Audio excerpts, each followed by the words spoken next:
الدودية، أنت متهمة من خلال أغانيك وبعض خرجاتك الإعلامية بأنك كتهاجمي الراجل بشكل مباشر. شنو ردك على هذا الاتهام؟ أنا ماشي كنهاجمو، أنا كنقول اللي كنعيشو.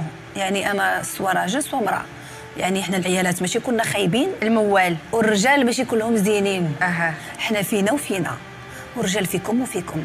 من حقي نبدا بكم عادي ونكمل بالنساء، شنو المشكل؟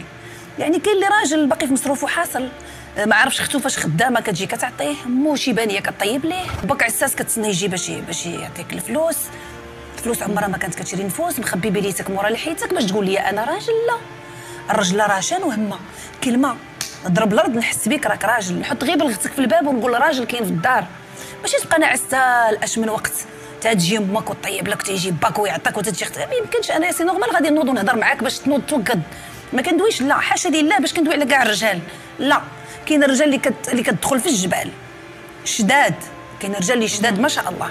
انا ما طلبتش منه انه يوصل مرته ويرجع ينعس ويقول لي انا راجل. اسمحي لي، مع كامل احترامي لكل الرجال، انا راه نقدر نكون بنت البلاد وبنت البلاد زعما ماشي حره، بنت البلاد حره. عندك غير على البلاد بزاف.